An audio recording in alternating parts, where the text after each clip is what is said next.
भिकारी समजून मदत द्यायला गेला. त्याने डोळे मिटताच पुरता हादरला. हादरवून सोडणारे सत्य समोर. नेमकं काय पाहिलं त्याने? का थरथर कापू लागले हात? आणि त्या एका क्षणात असा कोणता बदल झाला की संपूर्ण आयुष्याकडे पाहण्याचा त्यांचा दृष्टिकोन बदलू लागला.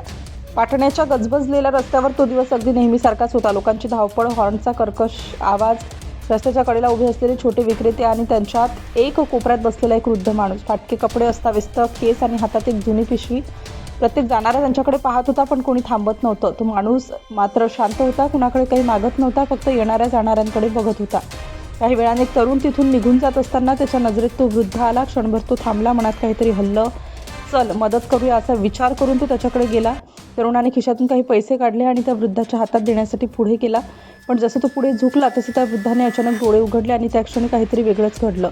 त्या वृद्धाच्या नजरेत एक विचित्र आत्मविश्वास होता. तो साधा भिकारी वाटत नव्हता. त्याच्या डोळ्यात एक वेगळी चमक होती. जणू काही तो सगळं काही समजून घेत होता. तरुण थोडा गोंधळला, पण तरीही त्याने पैसे देण्याचा प्रयत्न केला. तेवढ्यात त्या वृद्धाने शांतपणे काहीतरी बोलायला सुरुवात केली. पण जे शब्द बाहेर आले ते ऐकून तरुण अक्षरशः स्तब्ध झाला. कारण ते शब्द साध्या भाषेत नव्हते, ते इंग्रजीत होते. Why are you giving me money? वृद्धाने विचारलं. तरुणाला क्षणभर काहीच सुचलं नाही. तो थोडा मागे सरकला. त्याला वाटलं कदाचित तो चुकीचं ऐकतोय, पण नाही. वृद्ध अगदी स्पष्ट स्वच्छ इंग्रजीत बोलत होता. Do you think I need your help? पुन्हा प्रश्न आला. आता तरुणाच्या चेहऱ्यावर भीती आणि आश्चर्य दोन्ही दिसत होतं. तो काही उत्तर देण्याच्या अवस्थेत नव्हता. आसपासचे काही लोकही थांबून बघू लागले. वृद्धाने हळूच हसत त्याच्याकडे पाहिलं. I beg, that's what I do, तो म्हणाला. पण या वाक्यात काहीतरी वेगळं होतं. जणू तो फक्त सांगत नव्हता, तर काहीतरी खोल अर्थ देत होता. तरुणाने धीर करून विचारलं, तुम्ही असं का करता? वृद्धाने शांतपणे उत्तर दिलं, God gives me what I need and I am happy with that. हे ऐकून तरुणाच्या अंगावर शहारे आले. इतक्या साधेपणाने, इतक्या आत्मविश्वासाने बोलणारा हा माणूस खरंच भिकारी आहे का, असा प्रश्न त्याला पडला. थोड्याच वेळात त्या वृद्धाने डोळे मिटले आणि काही सेकंद शांतता पसरली. वातावरणात एक वेगळा ताण निर्माण झाला. सगळेजण त्याच्याकडे बघत होते.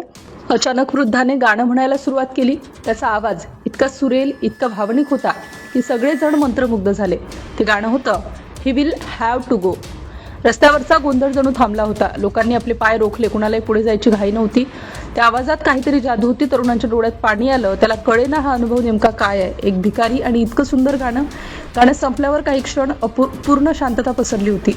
कुणीही टाळ्या वाजवल्या नाहीत. कुणी काही बोललं नाही, कारण सगळे अजूनही त्या क्षणात हरवले होते. तरुणाने पुन्हा एकदा त्या वृद्धाकडे पाहिलं. आता त्याला तो माणूस वेगळाच वाटत होता. फक्त भिकारी नाही, तर काहीतरी खूप मोठं. तुम्ही कोण आहात? त्याने हलक्या आवाजात विचारलं. वृद्धाने पुन्हा एक स्मित केलं. Just man living with what God gives, असं म्हणत तो पुन्हा शांत बसला. त्या क्षणी तरुणाला जाणवलं, आपण किती पटकन लोकांना ओळखतो, त्यांच्यावर शिक्के मारतो, फक्त दिसण्यावरून निर्णय घेतो. तो तिथून निघाला, पण त्याचं मन तिथे चढकून राहिलं होतं. त्या भेटीने त्याला आतून हलवून टाकलं होतं. घरी जाताना त्याच्या डोक्यात सतत तेच विचार फिरत होते. आपण खरंच कोणाला ओळखतो का? खरं आयुष्य म्हणजे काय?